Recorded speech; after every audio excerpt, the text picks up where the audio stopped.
Hi there and welcome to today's art class for adult beginners. Today we're going to be painting this beautiful wave. It's something that lots of people want to know how to do. I think we're all a little bit intrigued with beaches and waves and those things and you know, trying to paint them. So I thought this would be a really good little exercise to do for beginners because it's not too difficult. And it's more about just choosing different tones of the same colour and getting the shapes and the movement into the wave. So our class goes in two parts, and the first part is where we just draw with charcoal into an art diary or onto art paper. So this is my art diary, and it's just a spiral bound book with some white pages in it, little black cover, and that's a great place just to put your notes and your sketches and bits and pieces like that you want to get all together, you know, before you start to paint the actual painting. Just move my dirty little hand rag out of the way. All right, so I'm Jeanne Cotter and I've been painting or teaching art classes, I should say, for nearly 4 years now. And in 2020 we went online because of COVID. So it's been a learning curve, but it's been really successful because now it means that people from all over the country or the world even can join me in my classes. And you can also download video and watch and do those in your own time. So it's been great. So yeah, some good things came out of COVID, and I hope that your life wasn't too hard or changed too dramatically. And if it did, then I hope it was all for the good. So welcome to today. The first part of the class, as I mentioned, is doing a charcoal sketch. And the reason we do that is just to get familiar with the picture, to get to know the shapes and where everything sits within the image, and also to look at tones. So working with charcoal, which means just black charcoal, really gives us an opportunity to look at how many different levels of grey and black and white are in an image. And understanding that and then converting it to colour is a real skill.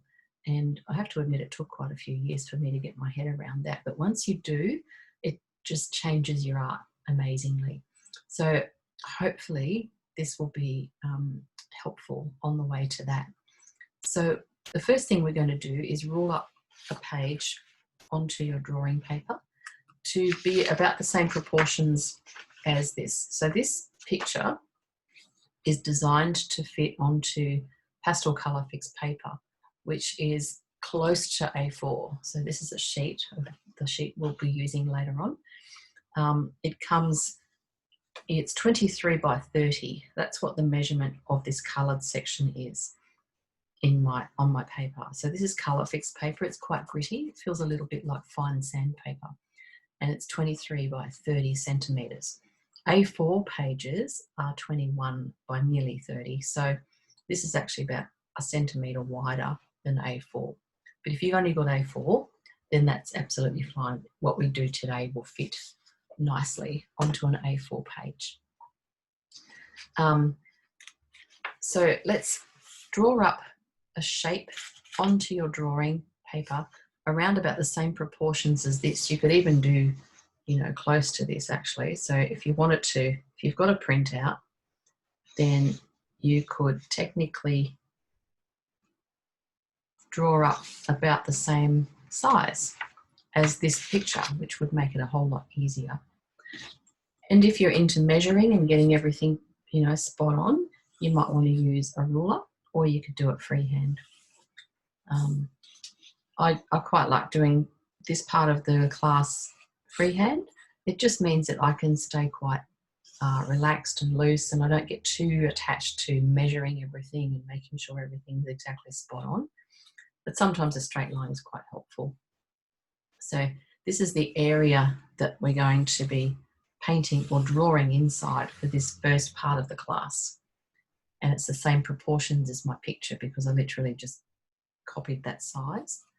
And then the first thing we want to do is find your halfway line and put a grid mark on. So I don't know whether you've done drawing before using a grid mark or grid lines, but it's a really great way to learn to draw because it helps you find where things need to go within the grid. So I'm just going to measure up and rule on my halfway mark lines. And you'll see on your reference photo that I've supplied that with a grid line on it. So you've got a line across the middle and down the centre.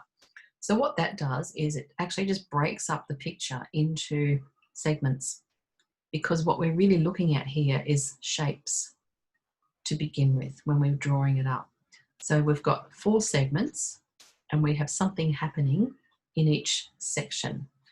So if you look at a whole picture and think, oh my goodness, I don't even know where to start drawing that, or you know how tall something is or how wide something is, using a grid like this is really helpful because you can actually break it down and just focus on each small part.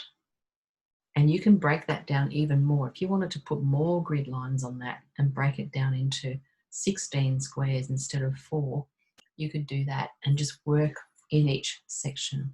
So I'll show you how to do that with this picture. And we're only going to do 4 segments on this one because there's not a great deal of detail in this picture. So let's start on the top left square. I'll call it a square. I know it's not actually square, but I'm going to call it that for want of another word. So what we want to do is just focus inside this section here. Don't look at all the other stuff. Cover it up if you need to, or you know, put it underneath something. What we're doing is looking at this section here. So what I want to find first is the horizon line. So you can see at the back of the picture we've got some sky, and then you can see the horizon line of the ocean, and it runs all the way across the top of the picture there. So what I want to do now is figure out how far down inside this quarter does that line sit. Now I can do all this by eye, or you can measure it with a ruler and figure it out. If I was doing it by eye, I would say that it sits down about 1/3 of the way inside this quarter. How do I know that? Because that's about 1/3, and then another 1/3 would be about there, and that would be another 1/3. So halfway would be in between those. So visually, you can look at something and break it down into smaller segments. So now I know that that line or the horizon sits at 1/3 down inside the square. I can put a little mark on my paper and say, okay, so that's where the horizon line is going to be. And because it's a straight line, I can cheat a little bit and just rule my line across like this with my ruler. So that can be my horizon line. Done, easy. So that's that line. Then we've got this line here. So in this shape here, that line looks to me like it starts at about the halfway mark. So I would say that that line comes across here, and it's probably around about the same height on the other side where it cuts across into this grid mark. So I'm going to put another little mark there, and then I can join them up. Now, because this is not a straight line, it's got a little bit of a bump on it, I can do that freehand. Okay, so now I've got the top of my wave and I've got my horizon line, both drawn in here. The other thing, and there's quite a bit of detail in this top quarter, the other thing I can see is an interesting shape. So it's a shape made by the edge of the foam there. And if we break this down into 2 parts or 3 parts even, then we can cut all this section up and we can find some shapes. So what I can see there is we're going to look at this blue bit here, okay? And the white bit will be like the edge of it. So let's start about there. And we're going to kind of draw a little jagged line like that down to there, because that's kind of the edge of this blue area that I can see. I mean, it's not exactly the same line, and you'll find if you keep doing my classes, I don't do things exactly the same, but close enough, you know. That's what art is. It's about making it yours. So that's a jagged little wiggly line, and that's going to be the edge of the wave. So we've got all this beautiful white foam coming off that. And then over the other side here, I'm going to draw in a very soft line here, because this is where the foam is. So it's not a hard, sharp line. It's very soft, and we've got lots of white and blue mixed up together there. And then coming down through here is another blue section. Does that make sense? So what I've done is I've broken this section up into all these different segments. Okay, everything is a shape. If you just look at things as shapes rather than what they really are, it just makes it a whole lot easier to draw. So let's carry on down into this bottom left quarter. And I can see that shape there continues on down through here, and then it wanders off on the left-hand side. It's a lighter blue, or it's the foam on the wave. This is not a very good printout. It should be lighter in there, so hopefully you've got a better print than I have. So I'm just going to continue that funny little line down through there like that. And that is this bottom left quarter. The only other line or defined section in there is the bottom area here, which is again about a third of the way up. And that's all the foam in the foreground. So this is all white or light. So that's those two sections done, drawn up. So then we can move over into the other two sections. So let's come back up here into our top right quarter. And I can see I've got my horizon line in already because I rolled that up before. And we've got this wave that comes across. So it comes through the middle here, and it comes up a little bit higher on this side, it looks like. Not much, but just slightly higher on that side off the page. And then we've got a bump. Can you see the bump there? So this bump comes up like that, and then across and across like that. So it's got a nice little curve in the top there. And there's all the white foam around that, but we can pop that in afterwards. And then going down into this section, so that's all we need to pop into there, down into this front right-hand quarter, you can see that the foam here comes off the edge of the page a little bit lower. So if it comes off about there, then it kind of arcs up like that. So it's got a slight arc on it. And that kind of helps to find where everything sits. So essentially, once you've drawn up those basic lines or edges with your charcoal, you should have something that looks like that, which is, you know, a little bit odd looking, but once we start to look at tones and things, it'll start to make more sense. And when we go on to do the colour version of this on our coloured paper with pastels, we'll draw this up again just like this, and then we'll fill it in with colour. But for now, we're going to do it in charcoal, because what we want to do is look at the light and the dark in here. So if you have a kneadable eraser handy, that's going to help us to put the light back in, because we're going to fill up this page with grey or charcoal, and then where we want white, we can use the eraser to take the charcoal off. But we'll do that in a moment. So what we need is a shorter, fatter stick of charcoal, if you have one handy. There's a few short, fat ones there that I've got. This is my longer, skinny one. So I've got a little set here, and they come in different sizes. The ones with the foil on have all been broken. The foil is there to keep your fingers clean, but it's actually more annoying than anything, because now I've got to peel it all off. And so I like to use short, chunky pieces like this for doing my shading and things, and then my thinner, longer ones for doing line work like we've just done. So put those back, and I'm going to work with this short one now, put that skinny one aside. So what we want to look at is the tones in here. And if you look at your black and white picture, you can see that the top of the picture, even though it looks white on that one, in here it's very pale blue. So we want to make it just a light grey. So to do that, I'm just going to sweep my charcoal across there very softly, and then push it across with my fingers. So I don't want it to be super white, because if I leave it white, I won't be able to make the foam on the wave white because you can't see white on top of white. So we need to colour this just enough to let the white stand out on it, if that makes sense. Okay, so just sweeping your charcoal across in a soft, this is why I like a short fat piece, because I can just lie it down on my page and pull it across and it just lays a nice soft coating on there like that. This is just a rough exercise, so we're not going to get too caught up in the detail and getting everything too precise. Okay, now the next layer, which is the horizon line, we're working from the background all the way to the foreground on this picture. The horizon line, you can see it in the black and white version there. It's just slightly darker than the sky. Same in this picture, just a little bit, not much. So again, I just want to rub my charcoal on there and I want to darken that off just a little bit more than the sky section.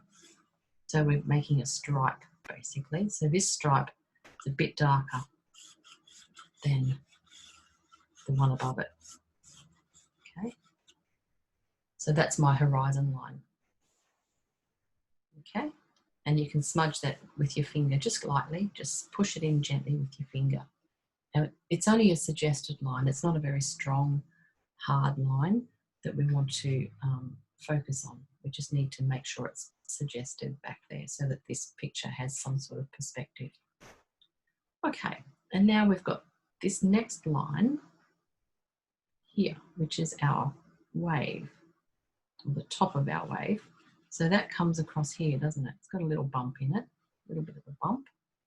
And that's, again, a little bit darker than the horizon line. So I'm just going to fill in that section there and make that a little bit darker. You might have to do a few coats or layers on there to darken that off. And I've just blurred the edges here where all the white's going to be, because I'm going to put more white back in there with my eraser afterwards. So if you haven't got it dark enough, just go a little bit heavier, push that in again. So we're making a lovely variation, I guess, of grey. Okay, so this can't be the darkest area because we've got to save the dark for this section in here. So that's mid-tone. So we've gone light, then a little darker, and then mid. So that's that bit. So it might take a few goes to practice getting the variations in your grey, and it just really depends on how much charcoal you put down on your page and then how much you press it in. So the harder you push, the less will stay there. It'll kind of wipe it off.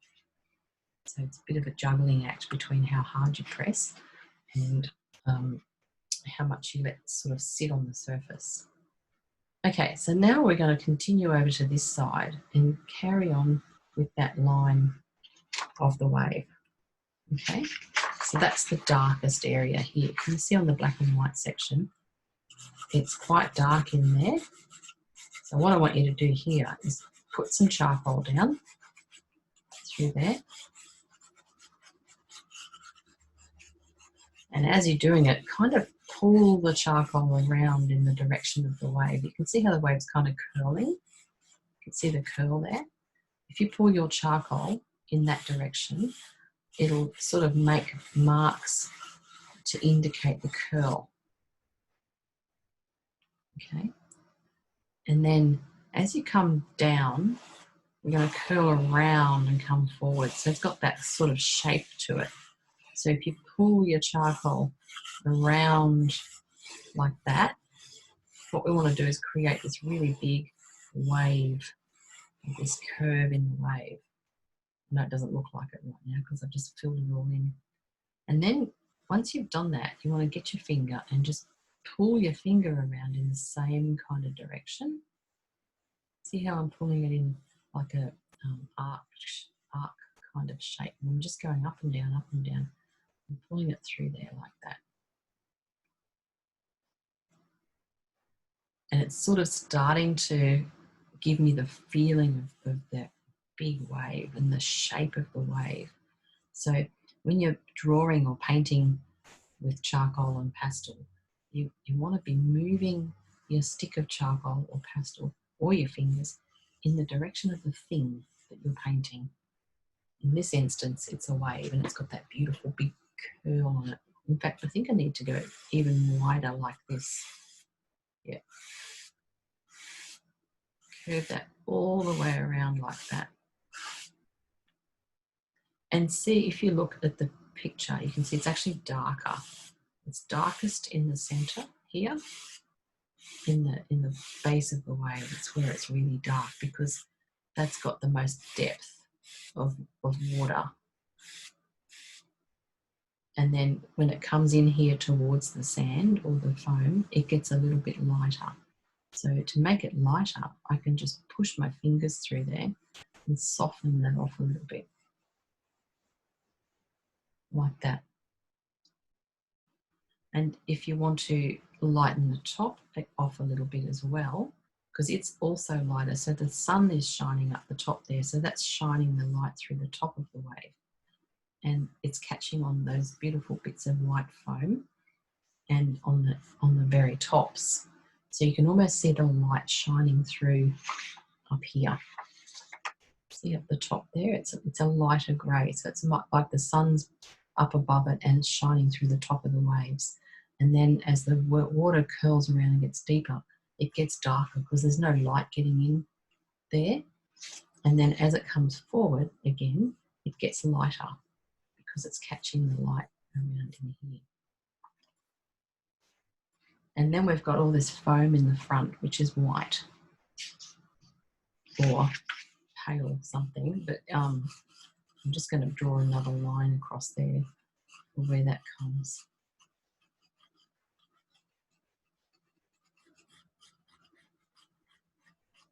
Okay. So that's where the foam sits, and because we're on white paper, we really can't make it any wider than that. So we can just leave that section as it is for now. But my main thing I wanted you to notice was the difference in the tones, in the greys, the lights and the darks, and why they would be doing that, because of where the light is in the sunshine. So now we can get the kneadable eraser. If you've got all of that filled in, get your eraser. These are wonderful things. You can actually shape them to pointy ends or knife blade kind of ends. You can do all kinds of different things with these, and you can blend and take colour off, and you can also draw white back in with it. So when I say that, what I mean is I can make this into a knife edge, and just down here in the front of the picture, see it better on black and white, there's some little light lines running through here like this. So see how I'm just using the eraser. It's literally taking out the charcoal, but it's showing the white paper through. And so I can kind of draw with that and put some light back in. So it's quite fun to use the eraser like that. What you need to do though, and that's why they call it kneadable, you need to keep kneading it to find a clean edge, because after you've drawn on, a couple of spots a few times, what it does is it picks up the pigment or the pastel. See how it's got the black on the edge there? And if I put that down now, it's just going to put more dark onto the paper rather than removing anything. So you've got to keep kneading it to find a clean bit. And then you can use that to take out more again. So see how it puts the white back in? It's quite lovely. And so we can use that for the foam areas. So what I want to do is just dab around here, and I'm just going to dab it kind of randomly because this is it's all a big splash, isn't it? So we don't want sharp lines or all the same kind of size dots or shapes. So I'm just trying to kind of keep it quite random, and I can reshape my kneadable eraser and get some little dark, darty kind of shapes and little dot shapes, and put some of that foam in there. And when we do this with pastels, we'll actually use a white or light pastel to do the same kind of thing. So we won't be erasing it, we'll be putting the colour on. But in this instance, because we're working on white paper, and we only have a black charcoal, so we can just use the paper as the white. So just have a little practice using your eraser to dab some of that and make some of the splashes. So you can practice, different shapes of the eraser. You can practice different movements with your hand, whether you do little dash sort of marks or dots, or vary the size of your dots. And so after some time, and probably more time than we've got to do this, you can, get that lovely white foam into your wave. Just have a practice with that, because it's quite fun to use. And while you're doing that, just notice, on the picture, where is it lightest or brightest? And I know the sky looks like it's white, so you can't really see the foam against the sky very well. But as artists, we can actually make that a little darker, so that then we can emphasize the colour of the waves in the foam and, brighten things up a little bit and just make it the way you want it. So we have that ability, which is wonderful. You get to choose. You don't have to do exactly what you see every time. The other area I just want to lighten up a little bit is the top of the wave in here. And again, I can use a kneadable eraser just to take out some of that charcoal, get some of the light back in. Because remember, that's where the sun's shining through. So I want to just lighten that up a little bit. And change the tone. So when I talk about tone, I mean the range from black to white, basically, or light to dark.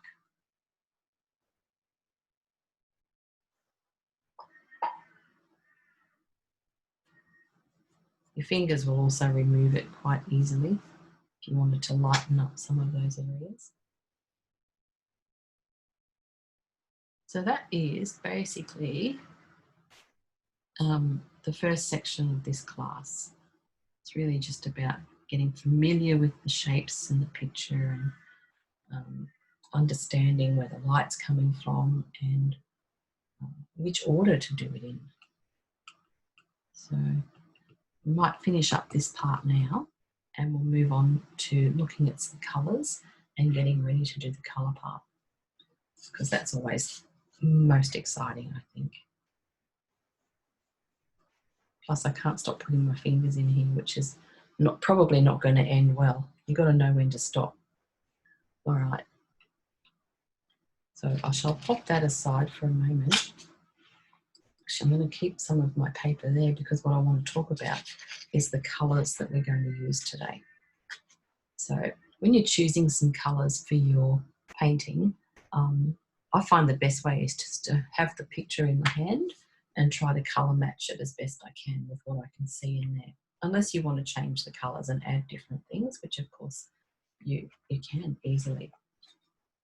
But for today, I thought I'd stick to what I could see. So I'm going to put these onto this bit of paper here, just so you can see what I've chosen, and I'll do it in order of tone. So this is my dark one. This is my blue violet. I think no, that's dark blue. Sorry, it's dark blue. Now, I can see dark blue in this wave here. I can see purple as well, but I can see lots of darkness. So I want this to be my dark colour. So that's a navy blue. The other dark I've got is this green. It's called a phthalo green. So it looks black, but it's actually a really dark green. That is also going to be really nice in my darks. What you need to do is make sure that you have enough darks and enough lights, and then plenty of mids in between. So they're my two darkest. And then I'm going to pick this blue, because that's about the closest I can find to my wave. So you'll have different colours, so you just choose whatever you've got in your box. And that green, so I can see lots of that blue and that green throughout there. I can also see purple in the shadows. Purple is always a really good option to use in your shadows. So through the dark areas around here, we can put some purple in there. It really, really makes it look interesting, I think. I've got a light blue. So what I want to do is use light blue or what's called Australian grey. So it's like a creamy colour. It's this colour here for the foam. And then at the very end, when we want to get the really white bits on at the very end, but then we can pop some lovely bright whites on at the end. I like to save my white for last, because if I put white in up first and I still want to get it a bit brighter or lighter, I actually can't, because you can't go whiter than white. So I like to save my white for last and don't use that until I get to the end. And then I can just put it onto the really bright bits, because you can see in the picture here is really white, isn't it? And we can just highlight some of those bits with the whitest white, and that'll give it more contrast and impact. So that's the plan for that. So they're the colours, and I've got to stop playing with this. I'm just checking the angle again, because it kind of feel like I need to change that. So let's get on to the coloured version. I'll leave the colours sitting there for a minute. We're going to have a little break in a moment. So when we do, I'll put them back here and you'll be able to refer to those if you haven't finished picking yours out yet. But I do want to talk about the paper and preparing that for the next part. So I'll talk about that now, and we might draw up the basic shapes, and then we'll have a little break. And while we're doing that, you can make sure you've got your colours ready and that your drawing's done and everything. So this is my, as I said earlier, this is a dark blue colour fix paper made by Art Spectrum, which is an Australian brand, and it's got very fine grit, so it's a bit scratchy. If you don't like that sound, I'm sorry. Whoops. And what I'm going to draw with today, if I can find it, is a white charcoal pencil. So when you're working on dark paper, you need to use a lighter pencil so you can see. And I don't know where I put it.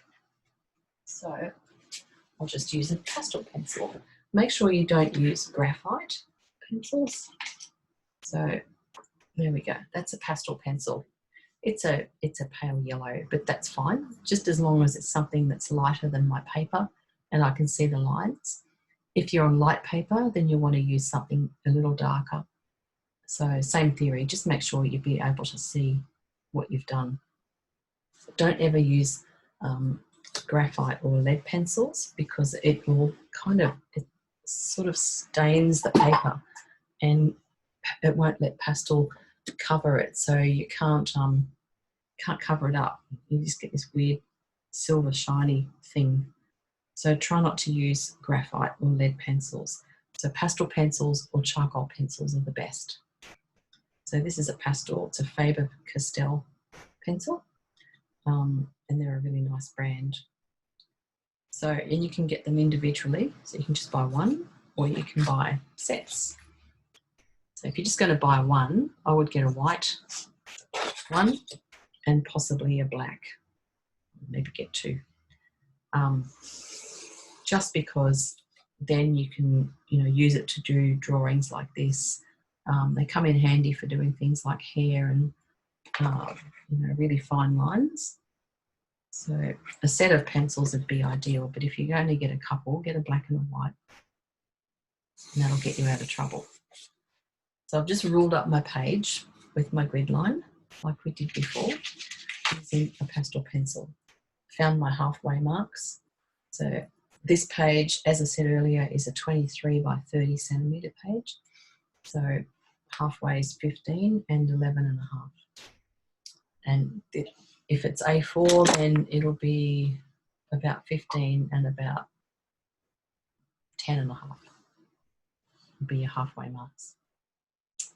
Okay, so then we're going to do exactly what we did before, and we're just going to find our lines, figure out where everything kind of sits, and draw in those basic shapes. So I'm going to cheat again with my horizon line and make it nice and straight with my ruler. So that's my horizon, and then I've got the top of my wave, which comes, what did I say, about halfway through, so it's about halfway there. And it comes across like this. It's not completely straight, it's got a nice little wiggle to it. And then we've got that interesting shape here inside this section. So I'm just looking inside the top left quarter, and I'm drawing in that funny little wiggly shape that we had going on through there. So that's the horizon line. This is the top of my wave. This is where all the foam is going to be later on. But this is that edge between that section behind the wave and then this underneath part. And then back down into this quarter. So I'm just going to carry on that line down through there. So it goes down like that, roughly. And then the only other line we needed to put into here was the bottom area where the foam goes. So that sort of comes across like that. It's got a slight arc to it, so it's not perfectly straight, that line. And you'll see when we get over to the other side, we may as well go there now, that it tapers off at a little bit lower than where it starts on the left, so it kind of arcs across like that. And that's our foam. Bit hard to see on the printout, but it is there. It's our foam line. And then we'll hop back up into the top right quarter, and we'll just carry on the edge of that wave like that. So they're our main shapes that you need to get drawn in before we start. Lovely. And just press lightly with your pencil, because if you need to rub that off later on or go over it, it's better to have a light mark. I'll just show you though that your kneadable eraser will take off your pastel or Charcoal pencil quite happily, as long as you haven't pressed too hard. Once you press really hard and the pastel sort of sinks into the grit of the paper, it's much harder to get it off. So I always press quite lightly when I'm drawing up my picture. Okay, so I'm going to pop my colours here so you can see them if you haven't got yours together already. I might also put, there's the sample of them there, a little swatch next to there. So we'll take a little break, and that'll give you a chance to get all of this ready to go. Get your colours organised, and then we can start to fill all this in with some beautiful pastels. So I will see you very soon. All right, so we're back from our break and we're ready to go. I'll just get a few things out of the way. What you need to have handy, if you can, is a little hand towel. So I've just got a little hand towel here. It's not very pretty, but one end is damp and the other end is dry. So when you are working in between colours, if you've got blue all over your fingers and you want to use white, you need to clean your fingers. So it's handy to have a little wet towel that's dry on the other end so you can dry them off as well. Otherwise, some wet ones or something like that will do a good job. You just need to make sure you can dry the fingers afterwards. Okay, so I'm left-handed, so I'm going to be working left-handedly. So if things look a bit weird, that might be why. Never occurred to me that that would be a thing, but someone did mention, how can we do everything opposite? because I'm left-handed, I guess. All right. So you've got your drawing all organised, you've got your colours picked out. When I do choose my colours, I like to keep them separate from all my other ones. So I keep them in a little container like this. So if I don't get my art, painting finished today, then I can come back tomorrow and I've still got all my colours in the right spot and they're not mixed up with my big sets. So I can't forget what I was using. So I find that really helpful when you've got a few things on the go, just to keep your palettes separate. It's always good to start with a reasonably small palette. You don't want to have too many choices because that just confuses things. But at the same time, if I need to go and pick up another colour, during the painting and think, oh no, I didn't get, enough darks or something, then I can go and do that. But it's always good to start with a basic palette and work from there. Okay, so I lie them on a paper towel like that so that they've got a soft landing, because they can be quite fragile pastels. If you drop them on the floor, they'll often just crumble, fall to pieces. And different pastels have different textures. So, some are a bit more dry and crumbly than others. So they'll feel different depending on what brand they are and also what colour. So different colours have different textures as well. The brand I use mostly is Art Spectrum, and I just find those are a really nice in between. They're sort of they're not too dry, they're not too wet, and they just seem to layer really nicely, and I can get quite a lot of pastel onto one bit of paper without it filling up too much. So I'm going to pop my pastels over to the side so I can get to them easily. I do have a habit of just dropping them on my table, which is why I've got pastel marks on there, but at least they're nearby. And I've got my picture close by. So we're going to start to put some colour down. Now the first thing I want to do is put the background in, because we're going to work from back to front. It's much easier to do that usually, because if I get all the sky and all the horizon in, then we can put all the other things on top of it. We don't have to get in behind later on to get that done. So let's work that bit out first. So I can see my sky is quite a light blue. In the picture it's very pale, and I'm just going to see if this blue will work. This is a really big chunky pastel. I think it's a Mount Vision or something brand. They come in big chunky sticks like that. So what you want to do is just get a light blue for your sky, and we're just going to rub that on. So I'm using it on its side because that way I can get a much wider mark and cover more area, just like we did with the fat little stumpy bits of charcoal. It's the same theory. I can get a lot more pastel down on my page faster if I just use the side of the pastel. Now, normally I would probably prefer something a bit shorter than that, but I'm reluctant to break it. I don't know why. Maybe it was expensive or something. Okay, and now I'm going to push this in with my fingers, because what I want this part to do is just be away in the distance. It doesn't need to have anything, important or special in there. We don't need to worry about any clouds or sun or any of that stuff. We just want a blue sky in the background. And if you just rub that in gently with your fingers, I'm running it kind of from left to right, because that's how the sky feels to me. It's kind of wide. So if I run my fingers wide like that, then I get a nice wide kind of mark. And it's nice and smooth. So that's my sky. Simple as that. Done. Now I've got a light blue finger. If you want to clean your finger off, then now's the time to grab your little towel. Give it a wipe. Get some of that off there. You won't get them completely clean, but near enough. So the next thing we need to pop in is the horizon. Now, I don't know if I need to get another colour for that or not. I'm going to try this blue. So this is it's a little bit too dark, I think. Although this is the ocean, so we'll see. Maybe it's not. I'm going to put that down. Same sort of thing. This is a little square pastel, so different pastels come in different shapes.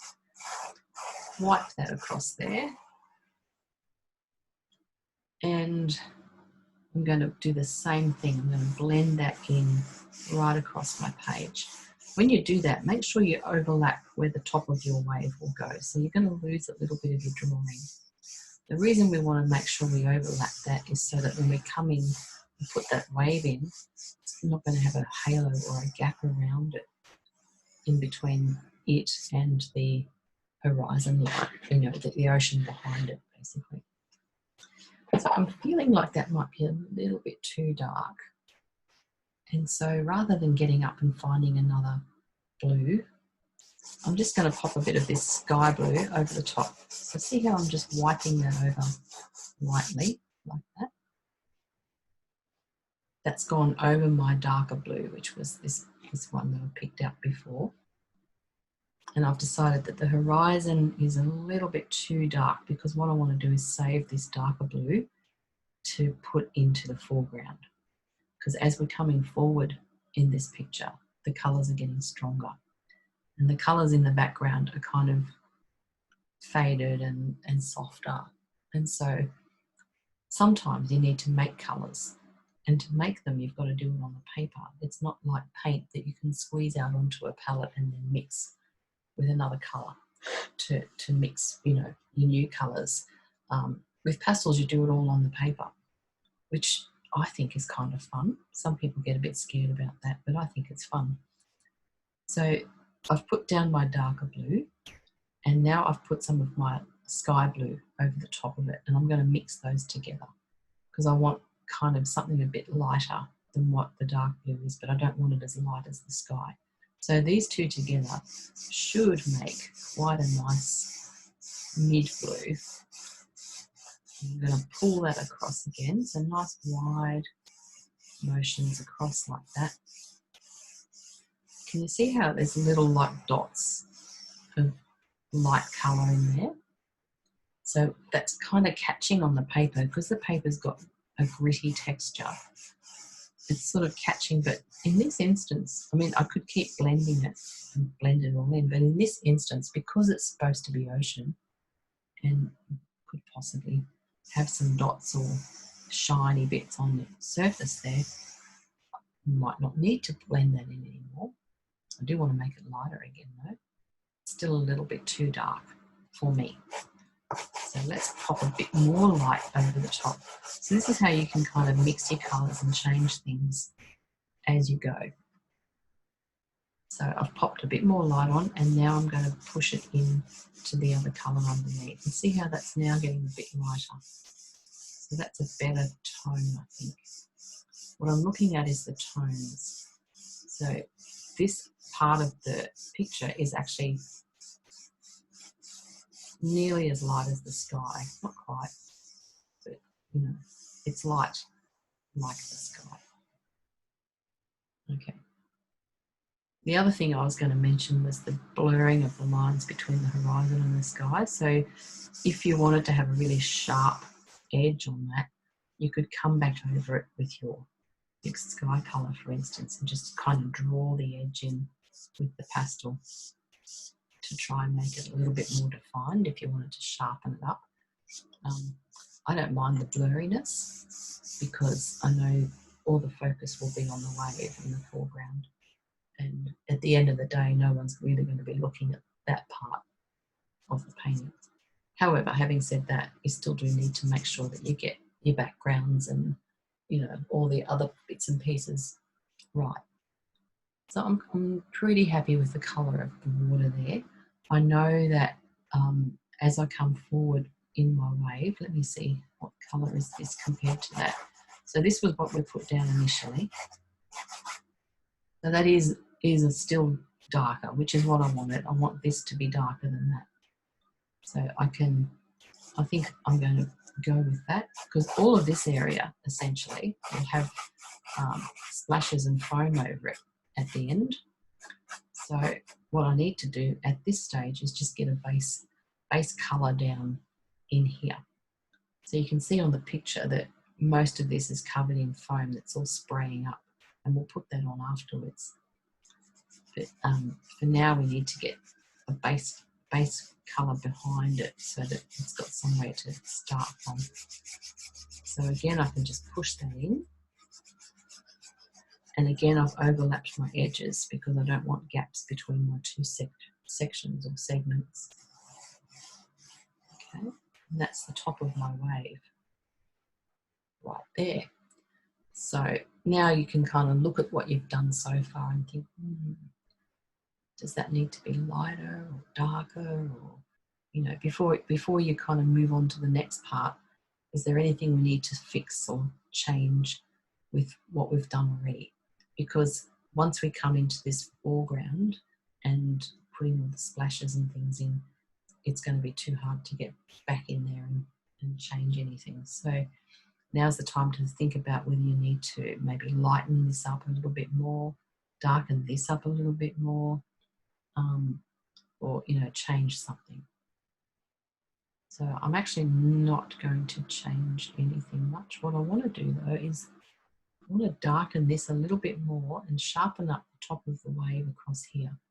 See on the picture, it's quite a defined edge. You can see the edge behind all the foam between the ocean and the top of the wave.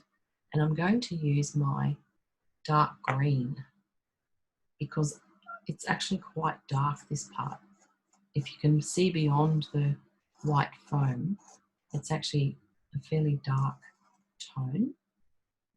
And you can see that by looking at the black and white picture. So if you look at that, look at the colour of this wave behind the foam, not all the white bits, or the tone, I should say. And you'll see that it is significantly dark. It's as dark as the main wave. So what we need to do is make sure we get that nice and dark, because then when we put the white foam in front of it, that's going to really pop. So this section here is going to be the highlight of the whole thing, because that's where the brightest, whitest foam will be, right in there. And it can't be bright and white unless we've got something dark behind it. So that's why I've darkened off that section, because I just want the white to be able to glow on top of it. So you've got to kind of think ahead in advance and think about, you know, what's going to be next to this or in front of it, and where's the highlight, and how do I make that brighter or darker, or how do you change the shadow or something like that. So I think that's going to be a good tone or a good shade to be putting my lights on. And you can just test that quickly if you wanted to see how. This is not white, by the way. I'm saving white for last. Yeah, see, that'll just pop on that dark tone. This is my Australian grey, so it's a kind of a creamy colour, and it's not white. Okay. Even my light blue on there, see, that's going to be lovely for some of the splashes too. Yep, in front of that dark wave, perfect. So that was just a little test run. You don't need to do that bit yet. I just wanted to show you what I was talking about, so you can see how the light really stands out on top of that. If I blend that in now, it's going to go kind of milky and look a bit washed out. So I don't want to blend that in. I'm just going to leave it sitting there for now. So the next thing we need to look at, we've done this section here. We need to look at the colours in here, in the main part of the wave, because we'll put the light and the splashes on last. So let's have a look at that. We've got kind of light colours up the top here. And this is not necessarily the right colour, but it's the right tone. So I'm going to put a bit of my light blue in here. This is called blocking in. So now we're just going to start to block in some colour. So if you put a bit of light blue here, and I can see some of that down in here as well. So it's kind of probably more of a greeny colour than blue, but that's the sort of thing I'm getting at. Is just, I want you to notice the tones. And if you have this picture next to you up on an iPad or a screen, it's going to be a lot easier to see than on a print, because I know my print didn't really print very well. It's all looking a little bit washed out. So what we want to do in this section is just block in the tones or the shades that you can see. So I've done my lighter colour across here, and we'll blend all this in, so don't worry if it's too bright or not the right colour. We can push it all around and mix up some colours on here with the other ones that we've chosen, or we can get more. So I've put my lightest areas here and here. The way I've pulled the pastel across down here at the base of the wave, see I've kind of gone like this. That's the direction of the wave. Can you see how it's kind of sweeping up like that into the wave? So I wanted to do those gestures to try and start to get the feeling of the movement of that. So you've always got to be aware of the direction of everything and which way it flows. Okay. Now I've picked up my dark blue, my deep, or my, I don't know what this colour is called. It's a lovely blue. And I'm going to do the same thing with that. I'm going to kind of put that in the centre area. So it's much darker down in the middle, isn't it, this wave? Down through there.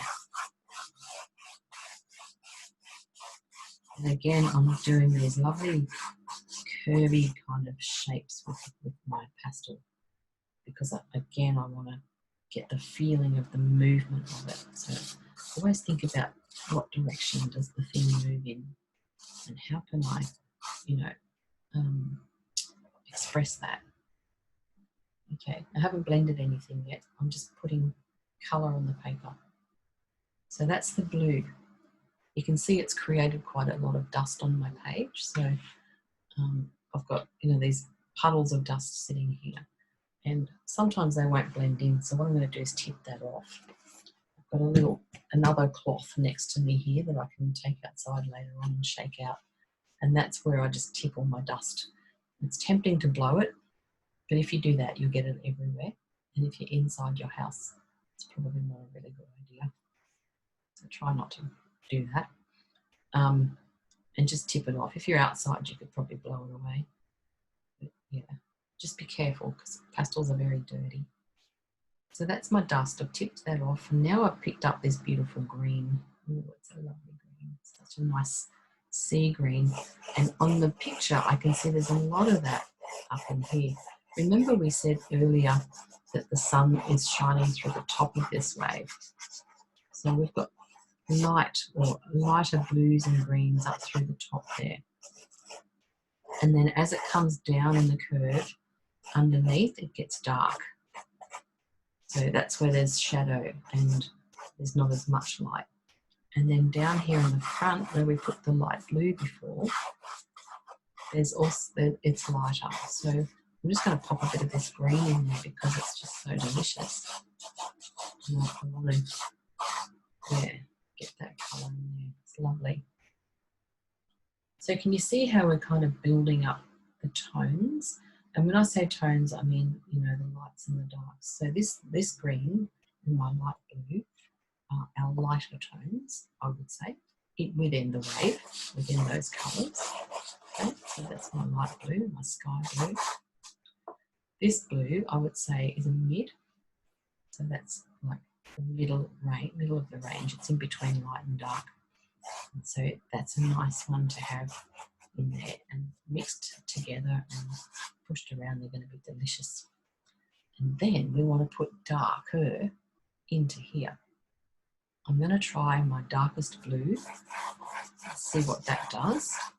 I feel like I'm going to have to get a purple, I think. Okay, so see how I'm just wiping my blue on. This is my darkest blue, quite light. Oops. I don't want to put too much down just yet. I just want to kind of get a feel for the colours and see how it all kind of looks before I start to blend it all in. So that's my dark blue. I am going to have to get a purple. Oh, hang on, here's a purple. had that already. If I pop a bit of purple on here, see how that changes? That's nice. So that gives it a lovely kind of shadow effect. And so you can see the shape of the wave in the picture that I've given you, how it kind of fans out from this left-hand side. So it sort of all comes from here and it's arcing up into the shape of the wave. And then we've got the top of the wave that's starting to fold over itself. So it's all in the shapes and the gestures. All right, so I've got more dust on here. That dark blue pastel makes quite a bit of dust. And so does that mid blue. I think blue is generally a dusty colour. So I'm going to tip all that off again. All right. Now we can start to blend these in. And what we've got to do is we've got to blend in the same direction that the wave is curling, because that's going to then pull those colours through and get that feeling of movement and motion in there. So, you know, you wouldn't blend across waves because that's not the direction of the wave. You need to study the item you're doing and go in that direction. So it's as if you were using a paintbrush. So if you are used to using paintbrushes, then you would pull your brush around, you know, to mix the paint through and get those shapes. So it's the same thing, we're just using fingers instead. Okay, so let's start up here. We'll start on the right hand side. What I want to do is just pull my fingers through like this. Now if we muck it up and it gets all dirty and stuff, it's okay, we can put more on. So it's not like you can't add more over the top of this and keep building on it. It's pastels, you can get quite a lot on to the paper before it fills up. So this is just one layer technically. And depending on which pastels you're using and what paper you're using, generally you can get, you know, 4, 5, 6 layers on before it won't take any more. Now as I'm doing this, I'm actually keeping my finger on the paper. The reason I'm doing that is so that I get a nice continuous kind of line. You see how that's starting to work? So if I keep my finger, if I was doing this, for instance, like this, I'd still get a nice line, but you're going to get kind of a broken line and it starts to make patterns.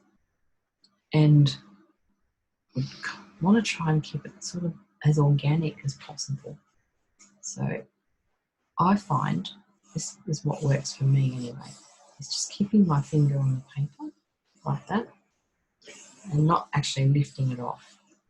And I can push it a bit harder in a couple of areas, and I can press lighter, and I can just keep going over and running across like this in the direction of the wave.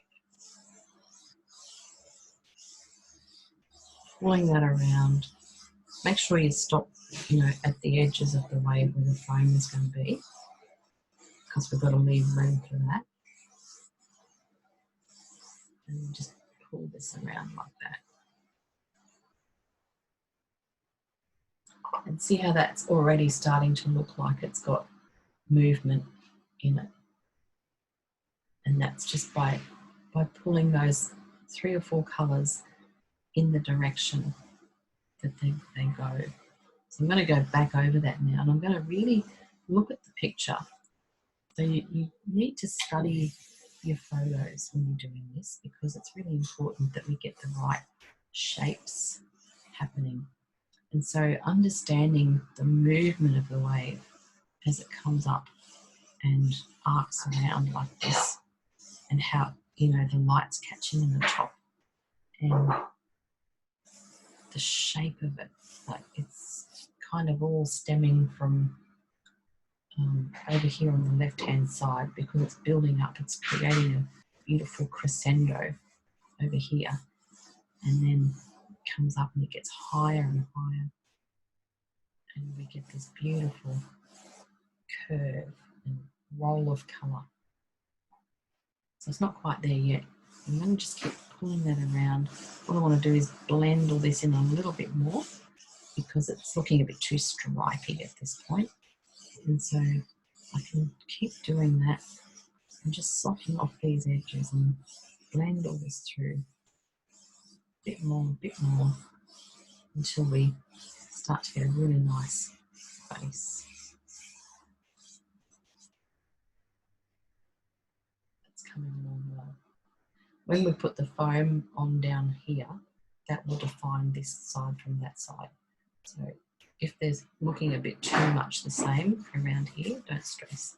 Because I'm on dark paper too, it's a bit harder to see. Okay, so what I want to do now is just really check out where it's darkest and get some more pastel down on here. And as we work towards the top layers, we will stop blending, so we won't be pushing it in as much, and we'll just let it sit on the surface. I'm going to tip off my dust. So we do get a lot of dust. It's such a waste. I wish it would all blend in. Okay. Now what I want to do is get a little bit more light up into the top here. I'm just going to try this green. I feel like I might need to go find another green that might be a little bit lighter. You see how I'm putting a bit less pastel on now? I'm just lightly touching on some colours and checking the colours in my picture all the time to try and make sure I, match the tones more than anything. So we could be doing a I don't know, orange wave. It wouldn't matter as long as you've got enough range in the tones. And so by that I mean enough lights and enough darks. I am going to go and see if I can find a lighter bluey green colour, I think. See what else I've got over here.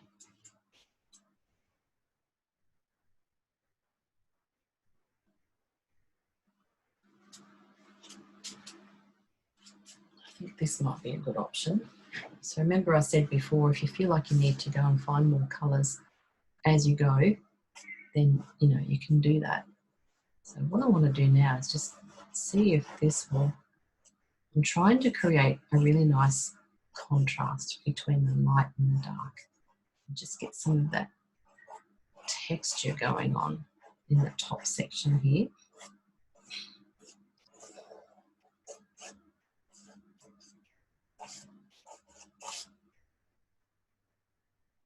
And build that up a little bit more.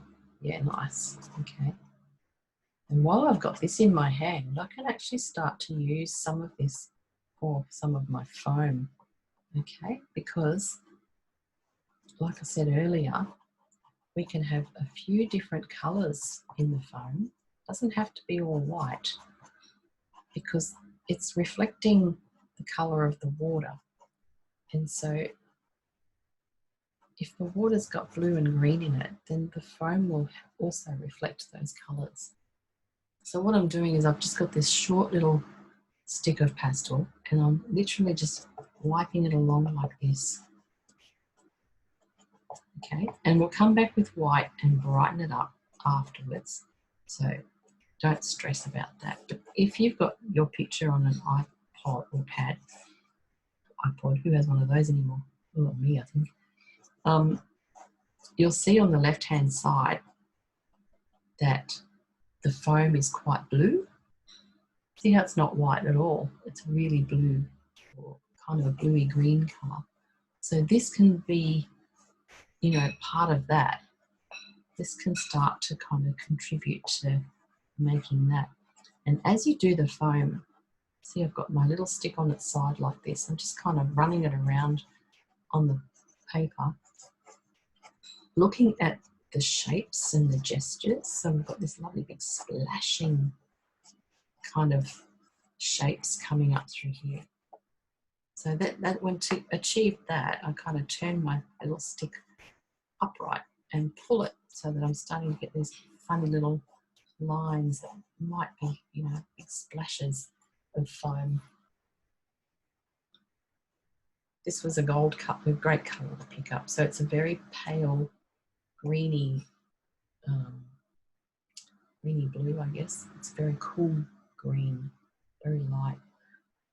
And so that's going to be wonderful to contribute to my foam.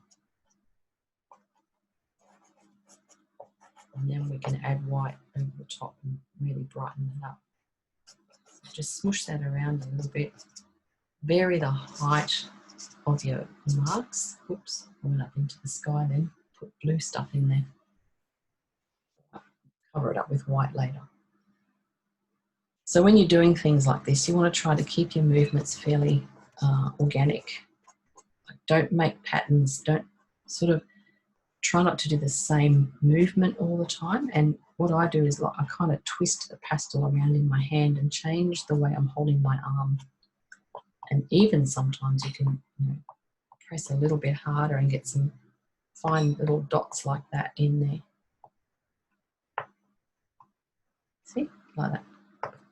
Okay, now I've done that, I've just noticed, so now I've got to come back in here and darken up the top part of the wave. See, remember it's got that little bump on the top there, and because I've covered it all up with my pale green foam, I've kind of lost my hard edge and the darkness of that. So I've got to darken that off a little bit more, just so that the light will stand out on it. So now we're kind of dancing between colours and just building up the depth of this and trying to get those beautiful greeny blue colours happening in the top of the wave, because that's where the sun's coming through up here. I'm going to pull it through gently, gently. And again, looking at the direction of the wave. So how's it curling around at this end? On the left side, it's got this deeper sort of curl as it comes down and starts to crash. And then on the right side, it's almost completely different angle. So it's almost like it's fanning out from a center point way back here on the far left that we can't see. It's all sort of fanning out from there into this beautiful big curve. So I'm just pulling my finger through again, big, wide, lovely movements to try and get that feeling of the curve going on.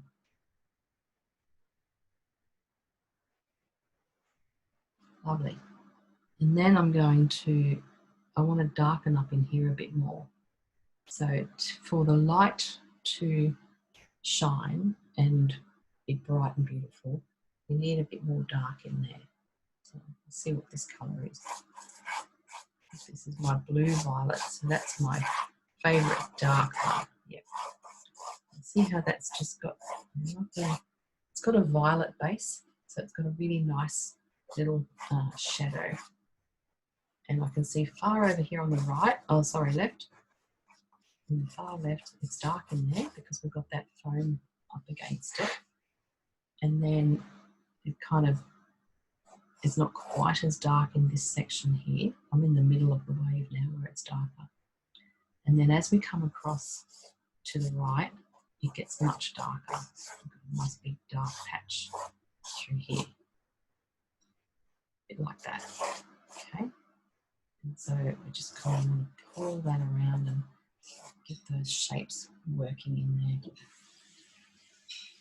there. And then I can pull this through here too. Same kind of thing, just pulling it around to get that depth of colour and tone into this right hand side.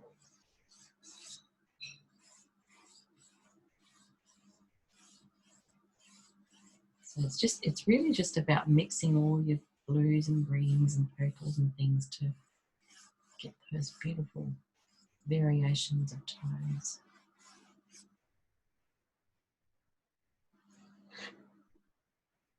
Through there, lovely. So that's now starting to feel like it's really starting to turn. And curl around up the top there. Beautiful. All right, so now what we need to focus on, I've got that bit done. I'll tip off my dust.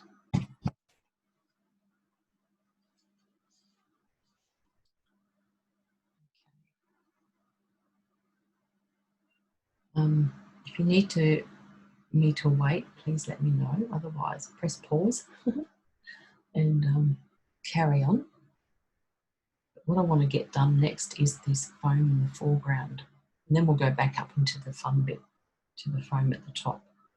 So we've got all this white area down through here, and I'm going to use my Australian grey or my creamy colour for this part. Or am I? Maybe I might use my light blue. Hang on, let me see. Let me see. I'm going to think about this. I'll try the light blue first. Just do it lightly to see.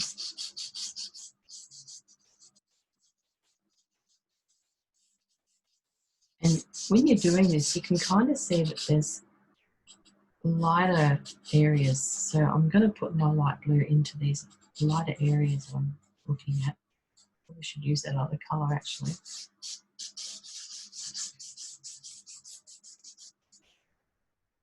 Through there.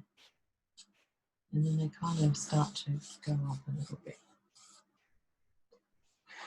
So on the surface of the water, down here in the front left corner,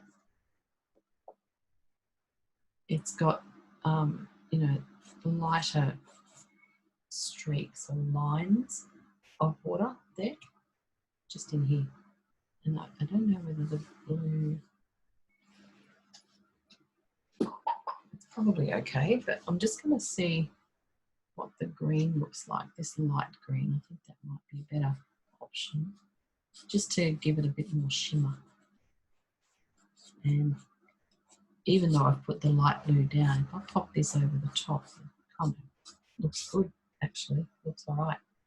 Yeah, okay, so again, it's just trying different colours and things to see what works.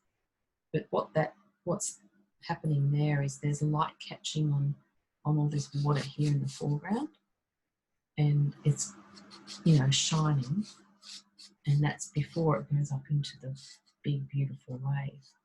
And so that's like a lighter blue or green colour of the water coming up through there. Lovely. And I've also got some sections coming down through here.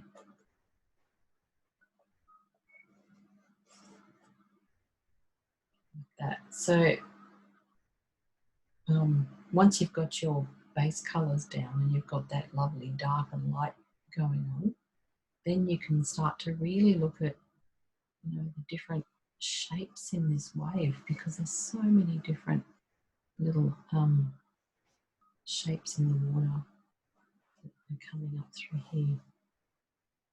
And you can put as much detail or as little detail in there as you want. So if you want to keep this fairly loose and abstract kind of looking, then, you know, you don't need to really focus on doing too much of the detail. You could just, you know, just do some lovely wide marks and let that be enough. So it's really up to you. It's up to you what style or how much detail you want to put in.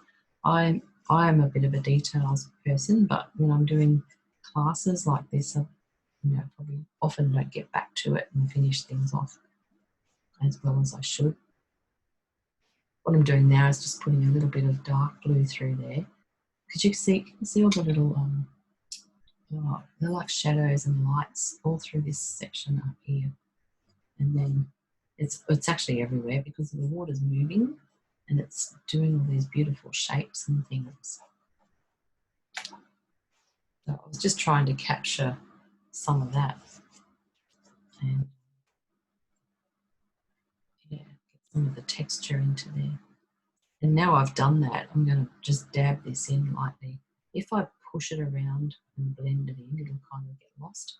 But you can dab your pastels in, or your lines and marks, and it just sort of pushes it into the paper without blending it in. And then you've got to tip off your dust. I seem to have an awful lot of dust here today. So I know I went down into the foreground and then I forgot about that, so I better get back in there. So what did I do? I put some of the light blue in there, but I feel like I might add, I don't want to add this. Is that too bright, sunny? Maybe this one. Okay, it's time to call in the white. So see how I've put, what I've done here is I've put a light blue coat down, just lightly. That's the sky blue we used. Then I tried, no, it's too dark. Then I thought I'll pop a bit of the light aqua colour over it. So that's the colour I've used up here for some of the foam and these little bits of light in the water here in the foreground. It's still too dark. And then I tried the Australian grey. So that's kind of a peachy, almost a peachy white colour. And I don't think that's going to work either. Although now I've made a really nice little blend. You see, this is what happens. You just, well, I do anyway, try colours like this. But, does that work? I quite like how they're mixing. It's quite nice. But I don't know if that's white enough. So I'm going to blend it in. And because this is the foam in the foreground, it's not curving like the wave. It's sort of more flat. So what you want to do is pull it across horizontally so you get that more flat kind of feeling or gesture. Okay, like that.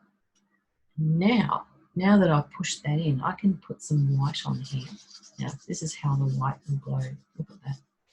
See? And because I've got this beautiful blue or combination of blues and things underneath it, that's creating a lovely shadow. I know in the picture it's really overexposed and whited out a lot, like it just looks like white. But and you could technically just leave it at white if you wanted to, but I quite like how this is working over the top of those other colours, because now it's making the white kind of sit on the top and look a little bit fluffier, more like the way I want it to. And this is a white schminky pastel, so schminkies are really creamy and perfect for this kind of thing because it just sits on the top and you can still see the other colours underneath it, and I can put as much down as I need to. But it's got that lovely foamy effect, hasn't it? Nice. Yeah. Now, I can either blend that in or I can leave it as it is. And because it is foam or, you know, the tops of a wave kind of thing, I'm going to leave that as it is. And the beauty of that is because we've got textured paper, it's kind of given it this lovely, you know, it's the same effect I want for the waves. So I'm quite happy to leave that right there. Maybe just put in a couple of little dark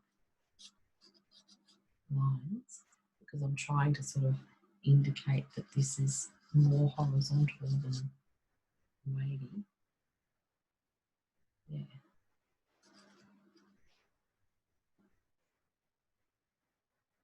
And that looks all right. Good. Okay.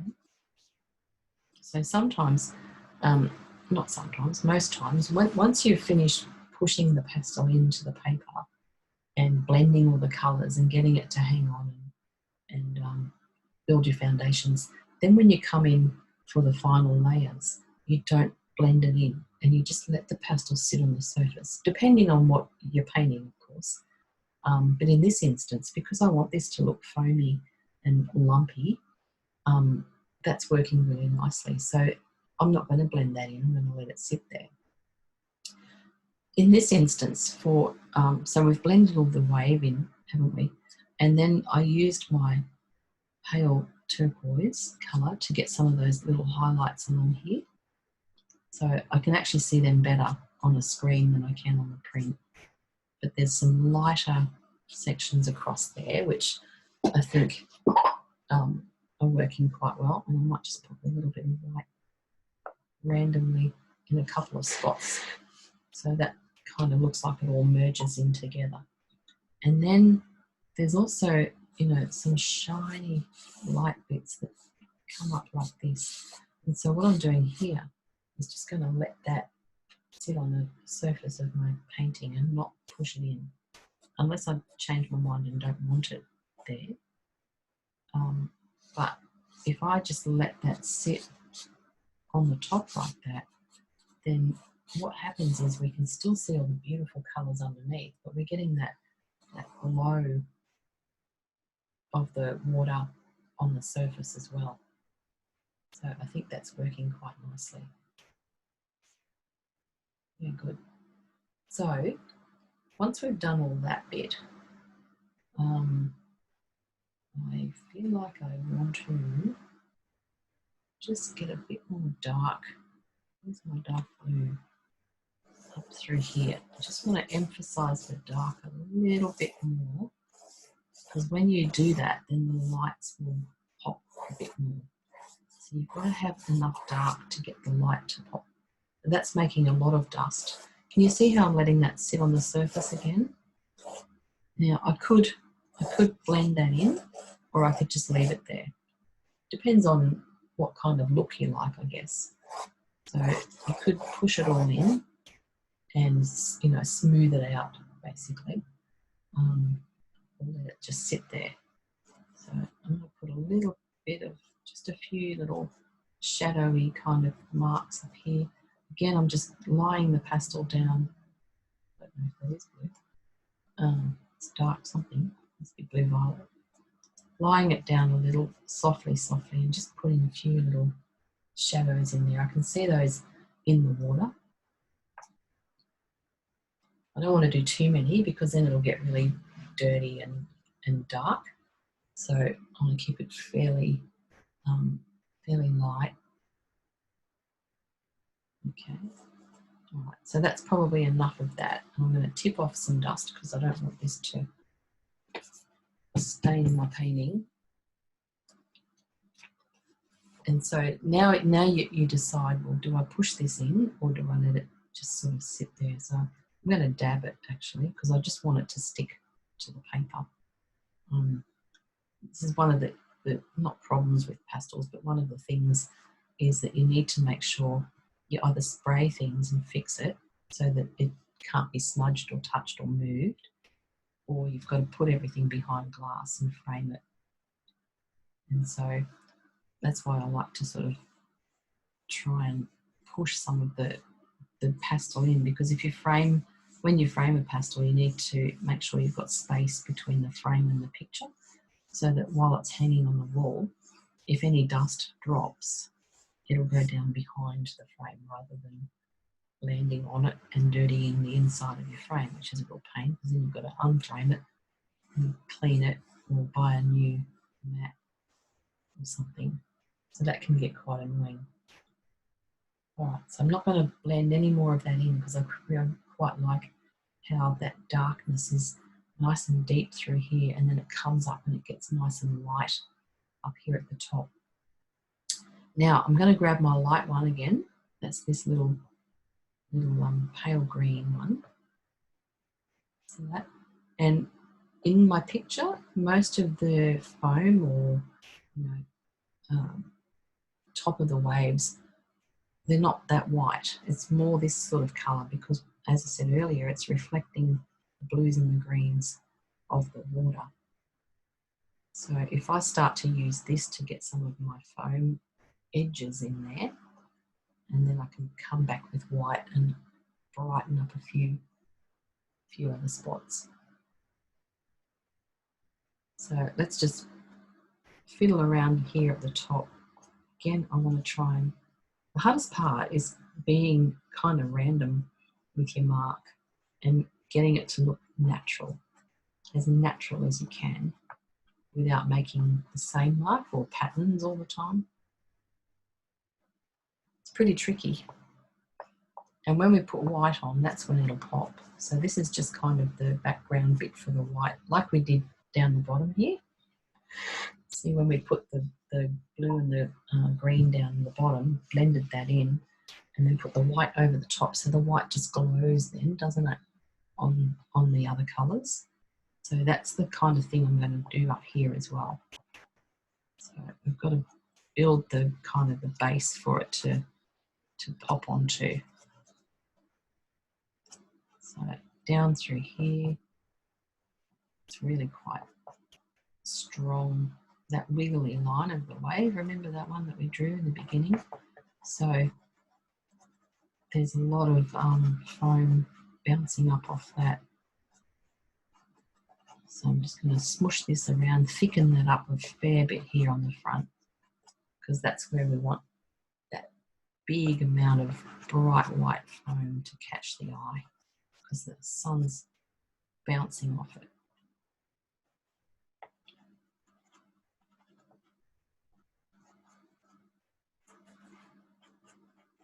And then we've got all the waves over here on this side too, or not the waves, the foam.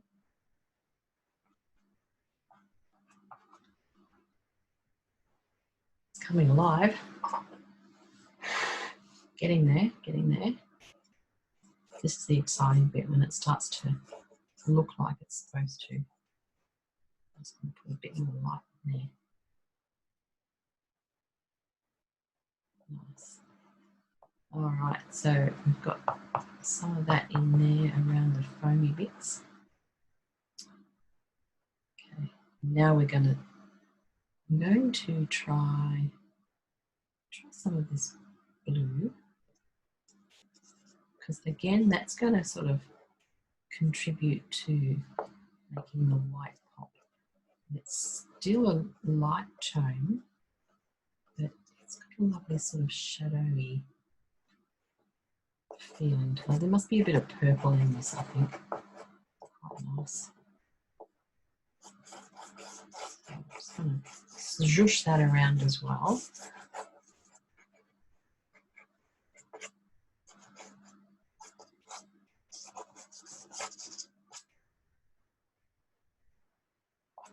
Now that zhoosh is there, and put some of that up in here as well. I should break the stick, it's far too wide to do this sort of thing. I'm tilting it a little bit to one end so the whole thing is not on the paper. So we're building up that lovely foam. And in a second we can pop some white on, and then we'll be singing. Beautiful. Beautiful, beautiful. Okay, so while I've got this in my hand, do I need to add any more highlights? They're not quite white. So always think of, you know, when you're putting in your lights or your whites, just think, what else can I use other than white? And do that, because then you've got more, you know, more opportunity to have really bright white parts. I'll just put some of those little dots on there. They look like bubbles or something. And I'm not using the white because they're actually more green than anything, those ones there.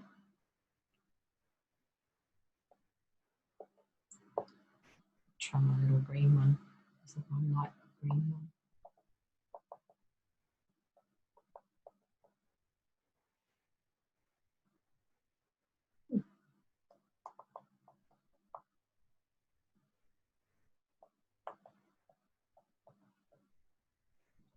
So you can dot things, you can blend, you can do all sorts of stuff with pastels. They're quite magnificent. They've got a lot of versatility. And the best bit is they don't dry out. So, you know, you're not forever trying to keep something wet or having to hurry up in case it does dry, or having to wait a week for it to dry. So it's just so easy and immediate. There we go. I'll stop fiddling with that. Now we're going to put some light in here. This is the fun part. So I'm going to use my Schminky because I know it's going to stick to the paper and it's just going to glow like it did down there in the foreground. So what you need to do now is look at your picture and really study where it's the whitest, because we don't want to put white everywhere.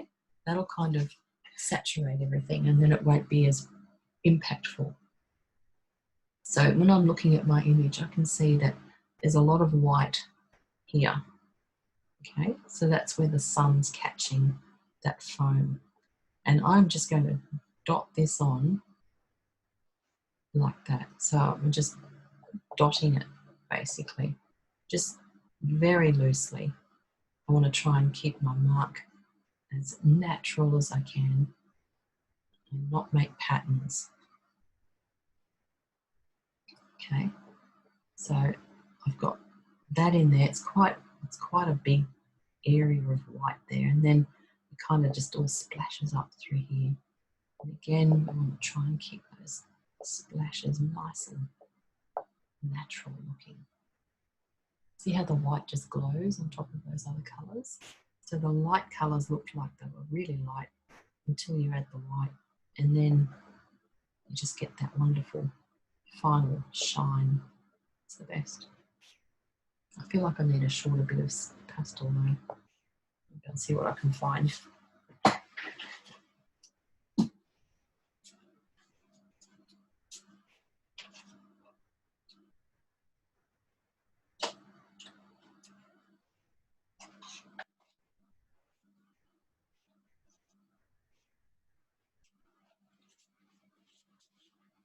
I have so many little bits of white pastel.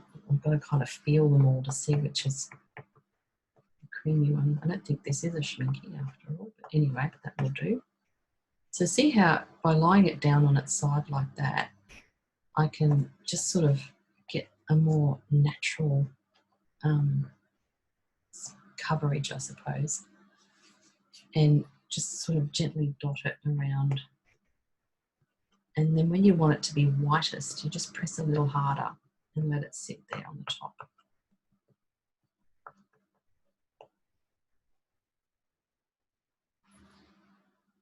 Okay. I've got a little bit of light just down here in this bottom left bit. And then over here on the top left, there's a bit of light catching in there. So the secret is not to overdo the white. Just make sure that you only put it where it's really white. And it is quite white all the way across the top here because that's obviously catching the light from the sun too. So I can kind of put quite a lot through here. It sort of merges in with the background a little bit because everything's so light, which is one of the other reasons I wanted to darken off the horizon a little bit, just so the whites would, you know, stand out.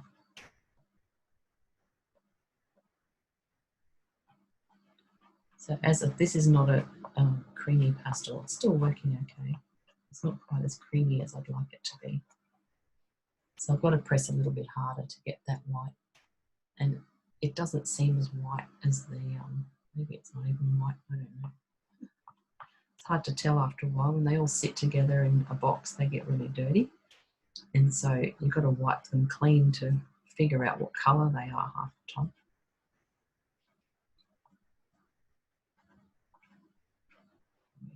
So I'm just trying to, again, keep my mark quite random and loose so that, you know, we don't kind of make patterns. Okay, back to the Schminky. I just can't resist it. So what I want to do is just sharpen up the edges here.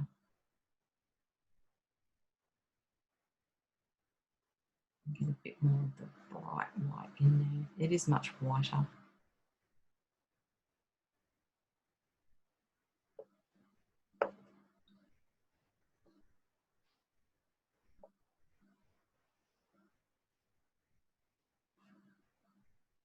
That's our lovely wave.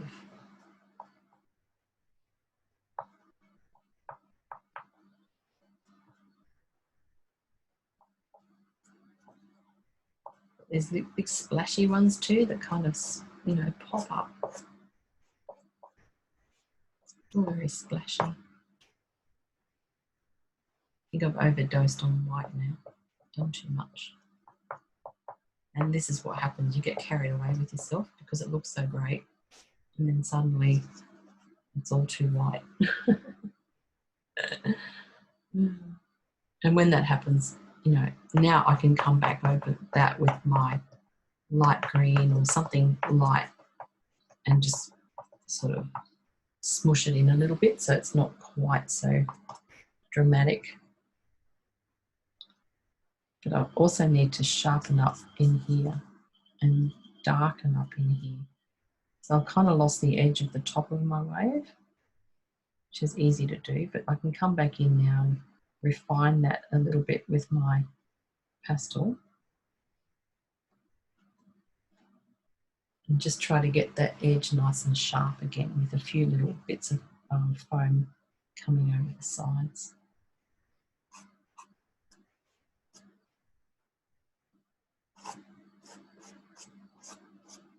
It's all fun and games. So I'm just using my white pastel now to get a bit more of the sunshine back in there.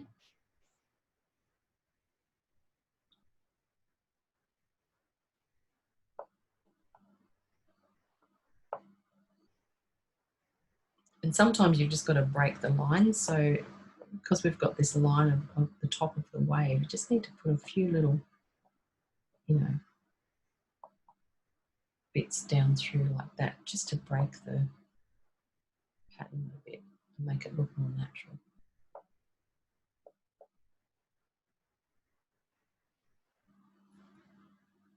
And not much white over in there. Just shush that around a little bit more.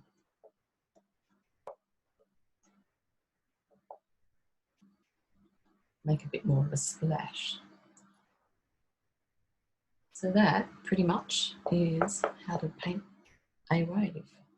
Of course, every wave is different, so you know there won't be any two the same, and they've all got different colours and tones and shapes. But that's a good practice one, I think. So we might finish this up now, and if you've been watching the video and following along, I hope you've enjoyed the class, and I would really love to see your painting if you feel like emailing it through to me.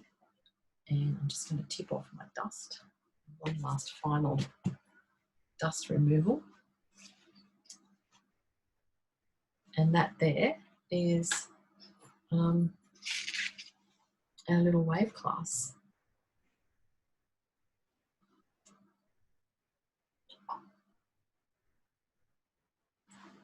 Don't forget to sign your artwork. So always you can use a charcoal pencil or a pastel pencil,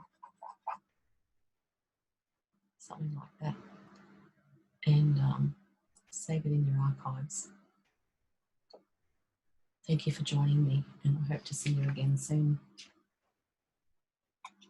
Bye for now.